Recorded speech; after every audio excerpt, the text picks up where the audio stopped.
I spend a fair amount of my time now talking with dairy farmers and visiting dairy farms, usually troubleshooting, and time is always one of the great limiting factors on dairy farms, and I find that a lot of people are doing management practices or on how they work with calves that consume a lot of time and are not necessarily very effective. And so these are some of the things that I've learned in the last couple of years in talking to dairy farmers and working with dairy farmers that are maybe simple, maybe not too time consuming, that could replace some things that you're doing now and lead to a better outcome or the outcome that you really tried to accomplish.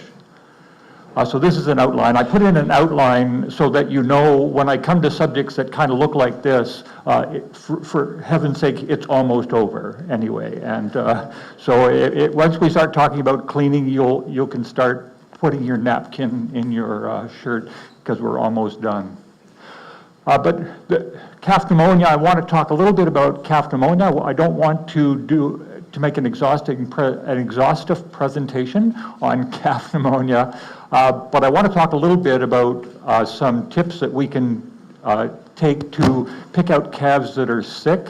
The latest innovation in detecting calves with pneumonia, you may have heard, is ultrasounding the chest. And that started out with human pneumonia, where you can gain a lot of information about what causes the pneumonia.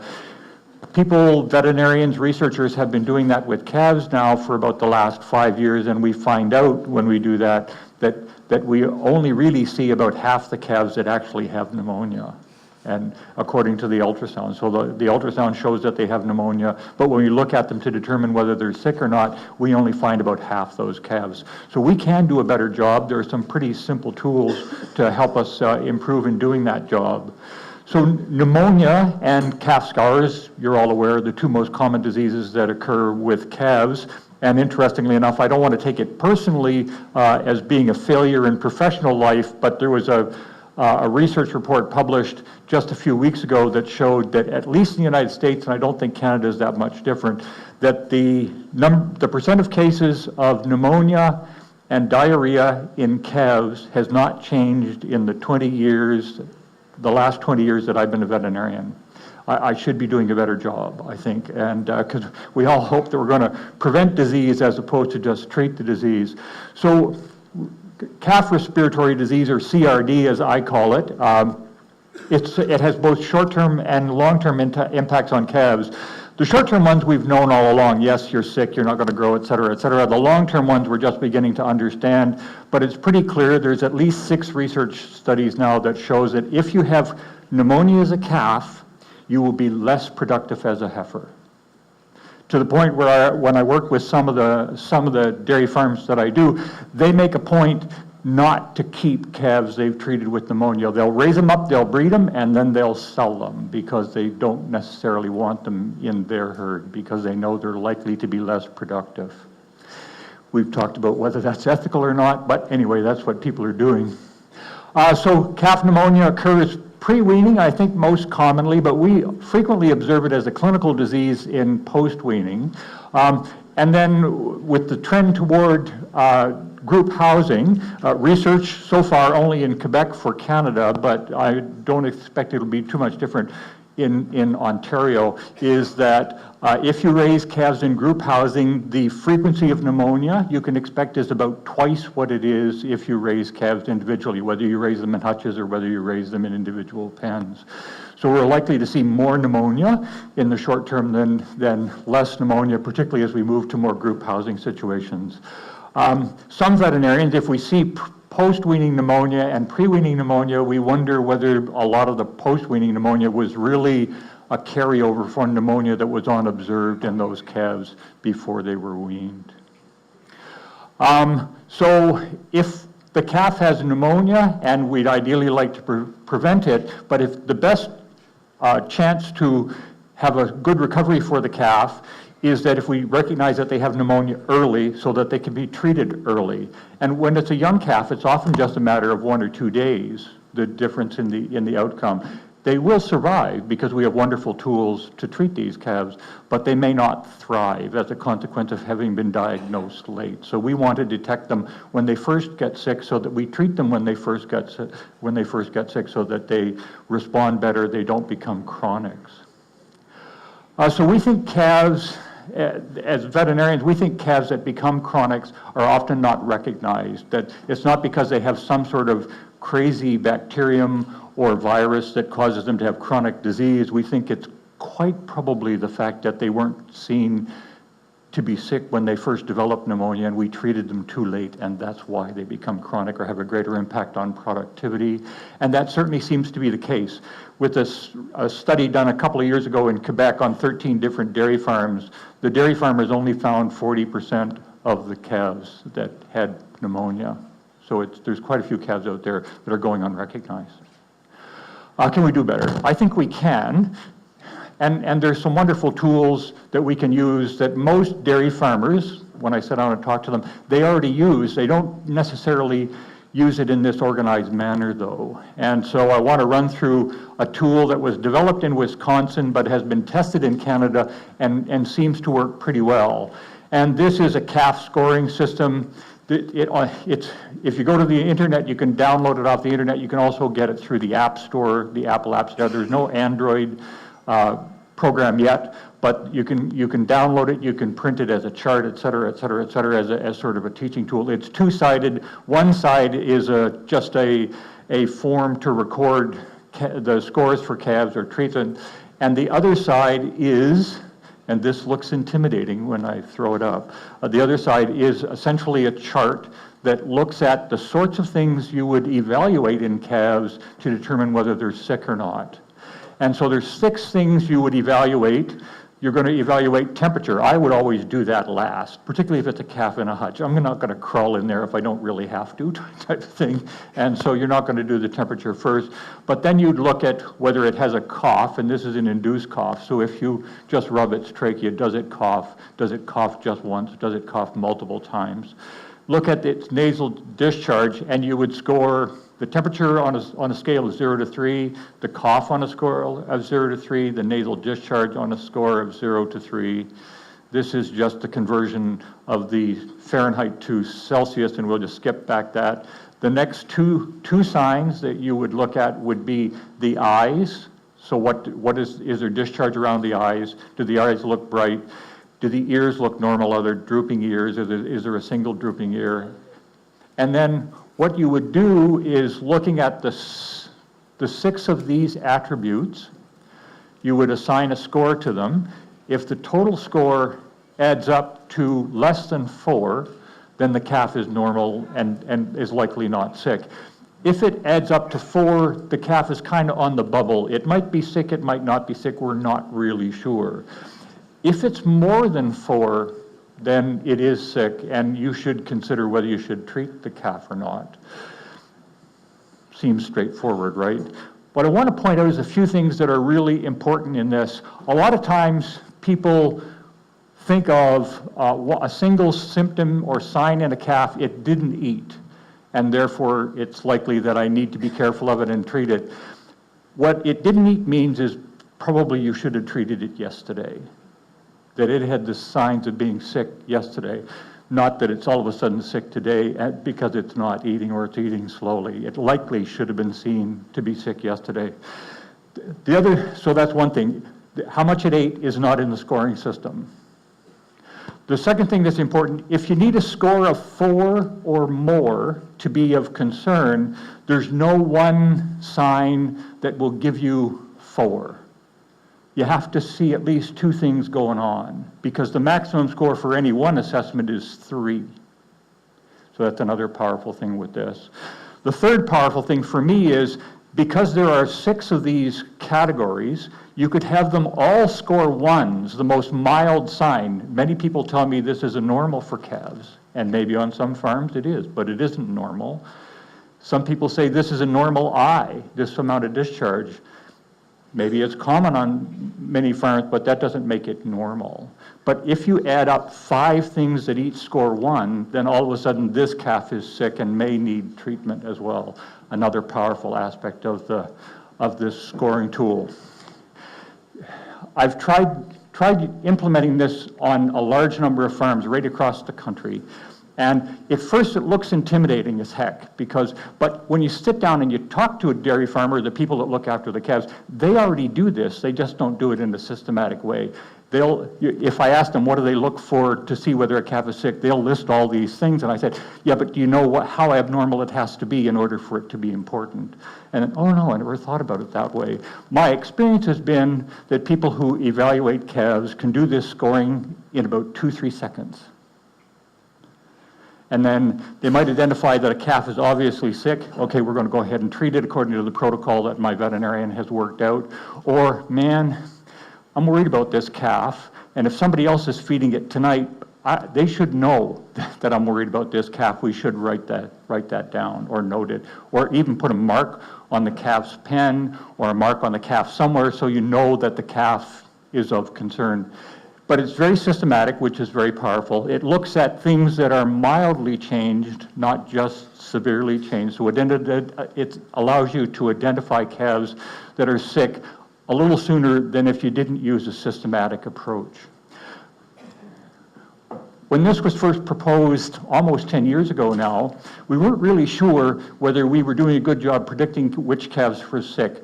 Now, by using ultrasound to determine whether calves really have pneumonia or not, this system finds about twice as many calves to be sick as most dairy farmers do now.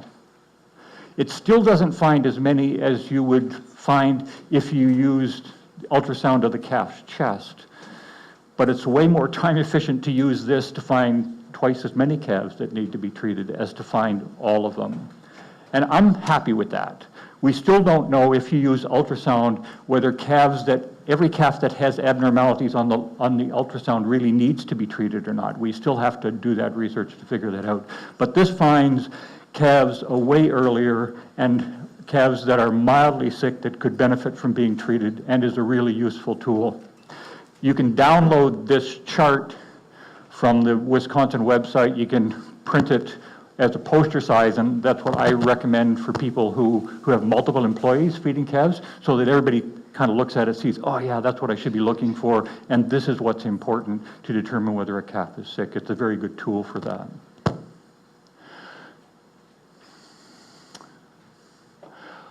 Preventing, of course, is much more important, but knowing how many calves are being treated now certainly and when they're being treated, when they're seen to be sick, is a very impactful tool to develop an effective prevention protocol as well. So if you know what's going on, you're more likely to be able to fix it.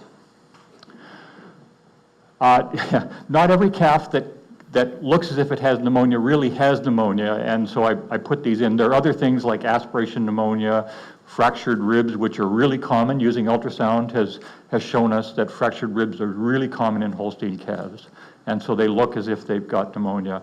Navel ill, septicemia, et cetera, et cetera. There are other causes for which calves would become sick, but if you're looking at calves symptomatically, you will find the calves that are sick and be able to identify what's going on a little bit sooner.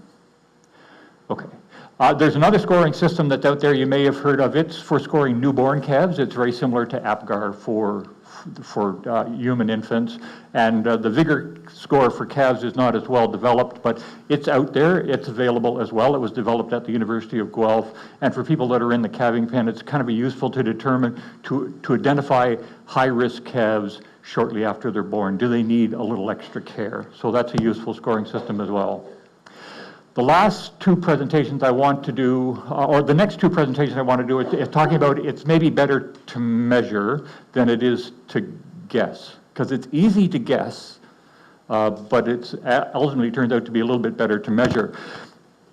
If you're preparing the lactating cow rations, you would always measure. Calves often fall through the cracks, and interestingly enough, you're encouraged not to measure with calves, because people say if you buy milk replacer, they give you a volume scoop. They don't give you a measure scoop. Even though they suggest that you should measure, they usually give you a scoop, and the scoop may not be well calibrated necessarily for the milk replacer that you're using. So the first to measure would be a Brix Refractometer. Brix Refractometer, it just measures the amount of total solids that are in a solution. So if you have a solution of milk replacer, a solution of blood is a solution, have milk, for example, then you can measure what the solids is, and the amount of solids in the liquid will tell you whether it's good value or not good value. What should that be for milk replacer? You read it in all the papers, but nobody puts a number on No, it. and I will come to that. But good question. Thank you. Thanks for the lead into the next 3 slides. Okay. So what you can measure with the Brix, you can measure whether it's good or bad colostrum. You can measure whether it's good or bad milk. And fewer people are feeding milk now, but it's easy if you're feeding small volumes that water gets in and changes the nutritional value of the milk. Milk replacers are a big one because more and more people are going to milk replacers. And then less conveniently, but you can also do it too, is you can measure whether a calf actually got enough colostrum. And with the Brix Refractometer, if you're measuring colostrum, there's 2 sort of yardsticks. One is not first feeding colostrum, which means if the Brix reads under 18, then it's not first feeding colostrum. You can still feed it to calves, it's just not first feeding colostrum. If you're looking for first feeding colostrum, it should be over 22. And so the Brix takes a lot of the guessing out of it, and is much more accurate than any other way to test colostrum on a farm. You can use it to test milk as well. Milk is very consistent. It has about 12.5 to 13% solids. And the Brix reads a little bit differently because of the way the Brix works. You'd get a Brix score of somewhere between 10.4 and 10.9, and you could tell whether it's milk or whether it's milk and water. Now here we go. This is the one that people really want to do, is to test milk replacer. The good news is you can test milk replacer. The bad news is there's no magic number, because every milk replacer has a different philosophy of what the solids are in it. So you can establish a standard by using the Brix to test milk replacer, which would mean you'd prepare it exactly according to what the instructions for the milk replacer are. You measure the Brix. That is the standard for that milk replacer. So each batch, then you can measure after that. It should meet that same Brix score. But there is no magic number that encompasses all replacers. In fact, when you test different replacers, they each come up with a different appropriate Brix because they each have different total solids. But you can determine for your milk replacer what the appropriate Brix is by preparing it according to the label. So you weigh it and you measure the water, measure the Brix. That becomes your standard.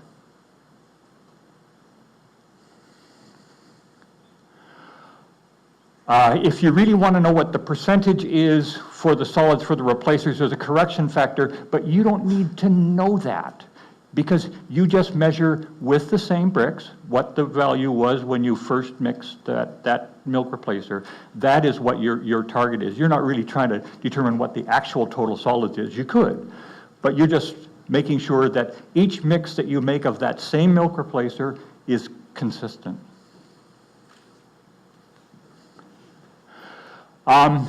If you use the Brix to measure colostrum milk or replacer, though, they all have fat in them, and the fat gets on the Brix plate, and so you got to periodically clean that off with alcohol. And virtually any alcohol works, probably except single malt whiskey. But I would use almost any alcohol to clean the Brix periodically for sure. You can measure what's called passive transfer in calves, which is how much protein they get into their blood. And so you can't measure whole blood, you can only measure serum, the part of the blood that comes after the clot. But you don't need a centrifuge to measure that on a farm. You could take the blood sample from the calf, let it clot overnight, say in a fridge, and then it'll separate overnight. You can take the liquid part of the blood and test the Brix on that. And the target would be, you'd like to get over 8.5% or 8.4%. You can never usually get it for every calf, but what you're trying to do is 80 to 90% of the calves are within that sort of range. And I have a table, I have a handout, I'm not sure that it's here, on using the Brix. So that's the first thing you can measure. The second thing, arguably, is even more important, and this has to do with feeding replacer. Because calves get nutrition from solids, but you feed volume. That tends to be the case. So the calves get nutrition from the solids that are in the replacer, but you feed the volume. And there are at least 4 situations that I can think of where errors can occur with the solids. One is that you didn't get the right amount of the powder the first time when you mix the milk replacer. The second one that I see really commonly is that every batch of milk replacer has a different solids in it because for a variety of factors. Maybe the water wasn't measured properly, maybe the scoop didn't work properly. If you start taking milk replacer from a bag that comes from the bottom of a pallet, if you buy a pallet of milk replacer, that has a different density than milk replacer from a bag at the top of the pallet. For example, so if you take milk replacer from the top, but you determined how much you should add from the bottom, it just creates all sorts of inaccuracies. And at this time of year is sort of the vanity part of the year, the January. Everybody has good intentions in January, or if you don't have them in January, when do you have them?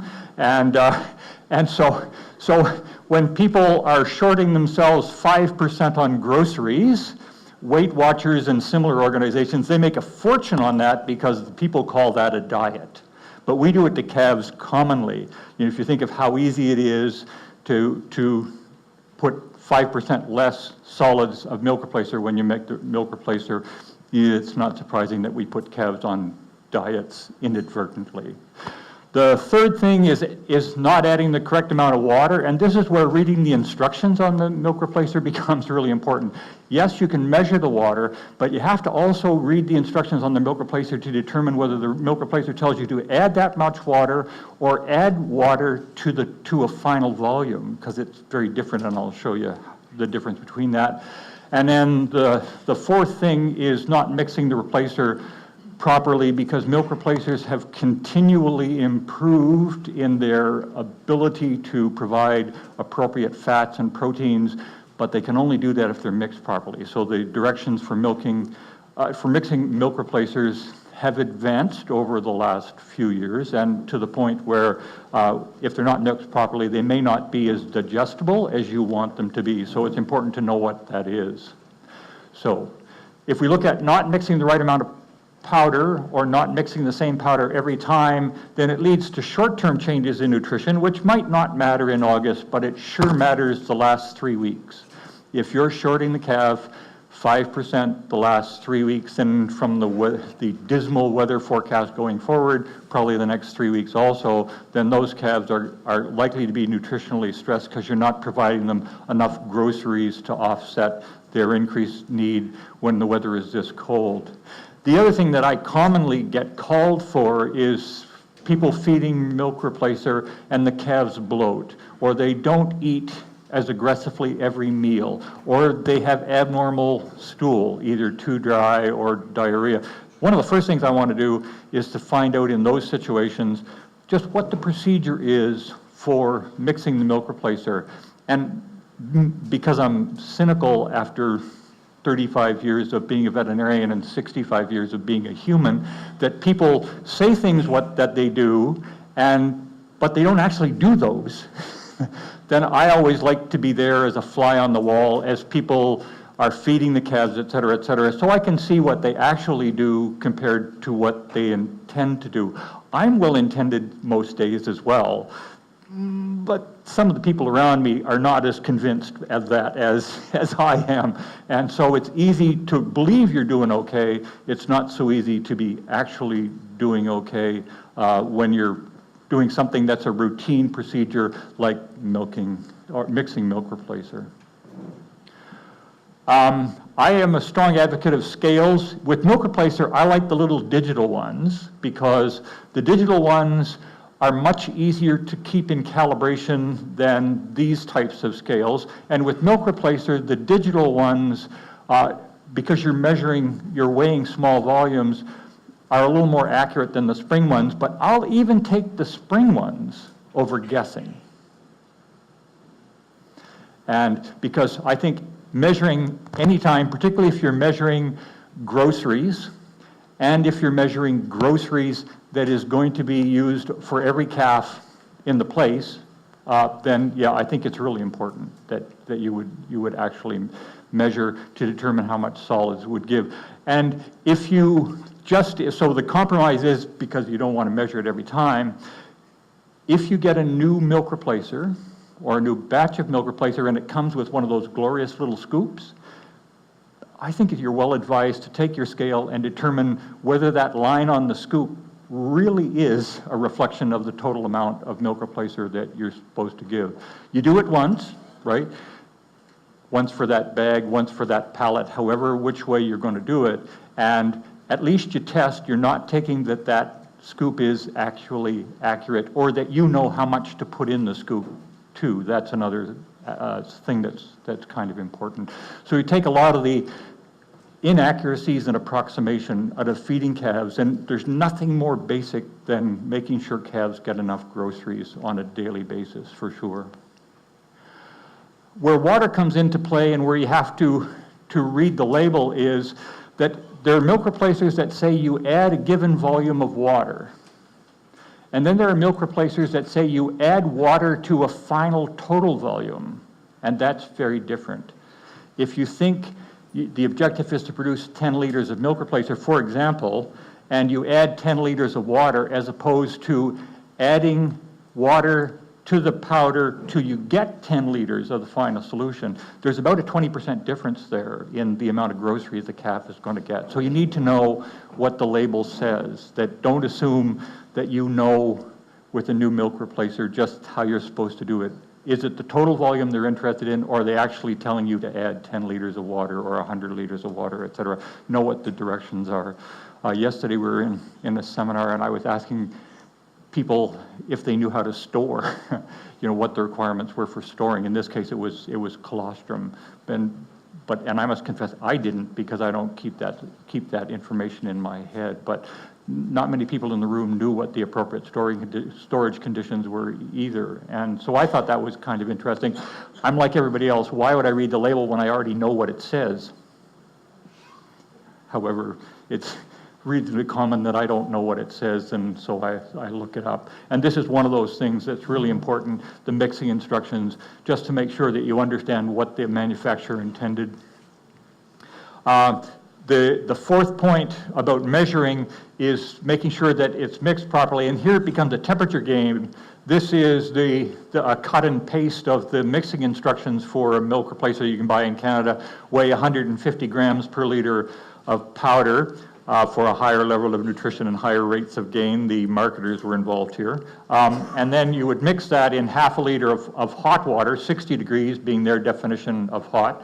And you're going to mix that, and then you're going to add cool water to 1 liter, and then you're going to feed the milk replacer at essentially a warm temperature. Does this matter? Yes, it matters, because it affects the solubility of the fat and the protein that's in the milk replacer, which affects not only its availability to the calf, but also the digestibility to the calf, so it kind of does matter. And is it a feed mixer or a hand mixer? That is a huge difference. Is that a 3 Yeah. minutes then too or not? What I do with a feed mixer?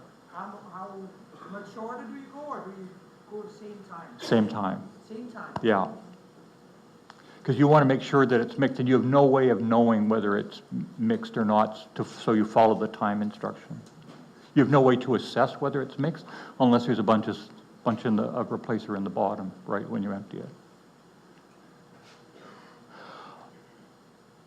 And then it's better to measure how much milk replacer you give to calves as well, instead of estimating it. But that's kind of easy. You just mark it on the pail, and then you know whether you're feeding the appropriate volume or not.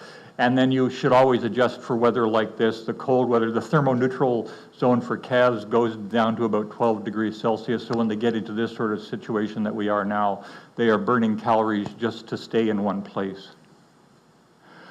So then the last thing I want to talk about, I don't want to stand between you and lunch, is something that every dairy farm that I've been on, no, that's not true. I was on one in Ontario 2 years ago where they had never cleaned a bottle.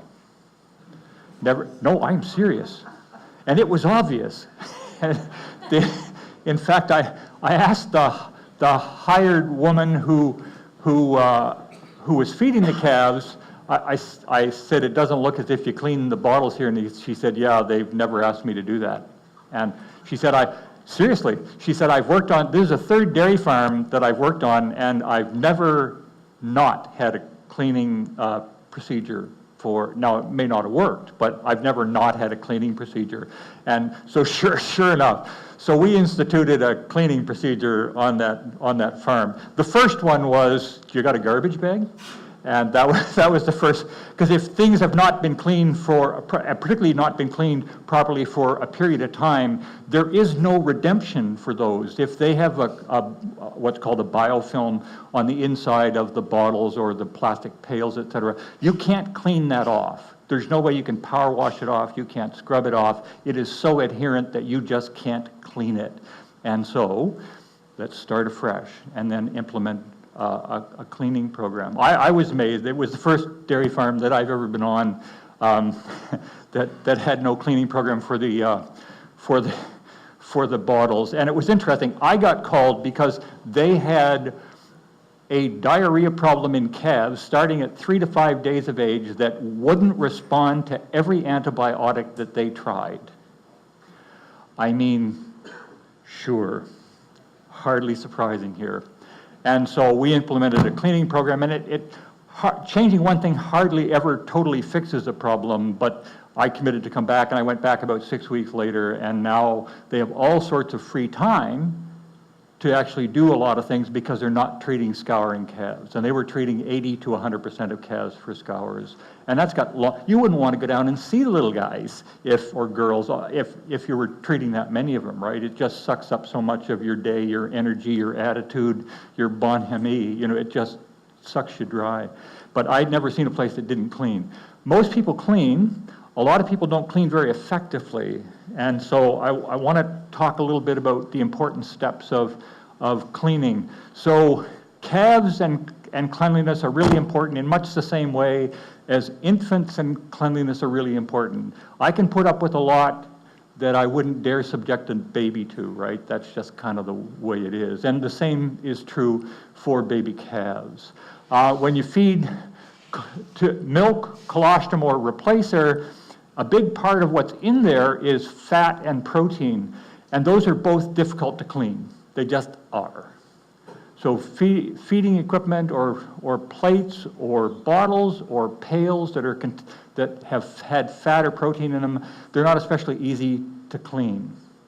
And so if you're going to try to clean them, you might as well know what the important steps are to make it easier, because you spend just as much time doing ineffective cleaning as you do doing effective cleaning, and there's just a few things that people commonly do that they maybe could tweak a bit and do a little bit more effectively. So it's a 4-step thing. One of the things that's frequently not done real well is the rinse phase. If you're going to start to clean a bottle, a pail, whatever that has had milk, colostrum, or replacer in it, the first step is you got to rinse it, and you rinse it with warm water, not hot water. Particularly dairy farm hot water, all it does is bake the protein and the fat onto the surface that you're trying to clean. So if you rinse it with warm water, but not hot water. It doesn't take a lot of volume, but you do that. The sooner you do that after the bottle or the pail has been emptied, the easier it is to accomplish what you want. What you're trying to do is to take out that fat and the protein before it adheres, because if it stays there, it has a chance to neutralize almost everything you do from that point onward. So this is a really important first step. That's one that's commonly overlooked. A lot of people do this. They wash in hot water, and it could be any liquid detergent, I don't care. It could be dry chlorinated detergent, I don't really care. If it's dirty, you probably should brush it, as opposed to just leave it soaking in the sink. I see that commonly. It must be a recreational activity for the bottles, is all I can think of. They like to go swimming every day. But it doesn't clean them, right? That's not how it works. If you're going to do a good job, so if you're having diarrhea in calves or you're cleaning the tools that you use for very young calves, paying attention to what the water temperature is a pretty good idea. For most dairy farms, it's easy to get to the 120 Fahrenheit, 60 degrees, or 49 degrees Celsius to clean, but this is not nearly as important a step as this step. starting out with essentially a clean surface. Then you would wash it. You're going to rinse that out after you wash it, so you're going to rinse out that detergent. You can add acid if you want. If you're going to add the acid, you can leave the acid there if you're not going to use the detergent until then you're going to feed it again, and then you rinse the acid out before you go to use it again. You don't, if you're not going to use a disinfectant, you're just going to use the acid. You leave the acid in place until just before you're going to use it again. Then you rinse the acid out and then use it to feed the calf. If you're going to use a disinfectant after using the acid, you rinse the acid out and then you put the disinfectant in and you use the same principle. So instead of rinsing the disinfectant out and totally wasting your money, then you dump the disinfectant out, but the surface is still wet with the disinfectant. You leave that there and you rinse the pail before you go to use it the next time. The reason for both of these is that the acid and the disinfectant need time to work. And it's minutes rather than seconds. So if you use disinfectant and you just rinse it out, you're really just deluding yourself that you've disinfected because you didn't give the disinfectant a chance to work. And if you kind of doubt me, the uber disinfectant out there is called Virkon. And if you go to the Virkon package, or you can get it off the internet, it shows you the number of minutes of contact to kill various viruses and bacteria. It does take minutes, it doesn't take seconds. And so if you use a disinfectant, for heaven's sake, give it a chance to work. So that's the first principle. The second principle is that putting Javex in a sink and throwing a bunch of things in the sink doesn't work unless you've cleaned them first, because the organic matter, the fat and the protein in the bottles, it neutralizes the disinfectant. So that is kind of the zero option. And when people say, well, I can smell the Javex in it, sure, that's not killing bacteria. It might be harming your nose, making you sneeze, but it doesn't kill the bacteria, because the bacteria can easily hide from Javex. And Javex is easily neutralized by what we call organic matter. This is an obnoxious thought, but I bring it up. Do you go to public swimming pools? Anybody go to public swimming pools? Yeah, when you walk in, you can smell the chlorine, right? You can smell the chlorine. Do you know why you can smell that chlorine? Because people pee in the pools. And the organic matter liberates the chlorine into the air. The chlorine only works when it's in the pool. It doesn't work when it's in the air. You just can't force it back in there. And organic matter liberates the chlorine gas. It's if you listen to media and ignore Donald Trump, last year there was a study published in the UK where they measured there's a protein in human urine, and they measured in UK pools the concentration of this protein that only comes from human urine, and then they estimated the amount of urine that was in the public pools based on the concentration. So, yeah, pretty much. However, but if you can smell the chlorine, I get nervous that it's not where it needs to be to work, that it's been neutralized in some way. Which brings to, if you use chlorine, which is a really good disinfectant, I like it, it's my go-to, it's cheap, it's effective, etc. It needs time to work, absolutely, but it needs to be mixed properly, and usually the instructions are right there on the bottle. I mean, why would you read that stuff when it's written there? They must do that just to use ink, I'm sure. But read the instructions on the bottle. And then the other thing is that chlorine's bleach, for example, starts to die as soon as you open it. So if you open a container, probably worthwhile to mark a date on it so that you know how long it's been. It could be a family heirloom before long and not efficacious at all. But it's a wonderful disinfectant to use for sure. You just need to give it time to work, and then you rinse it out before you use the bottle again. If you're interested in practical dairy sanitation,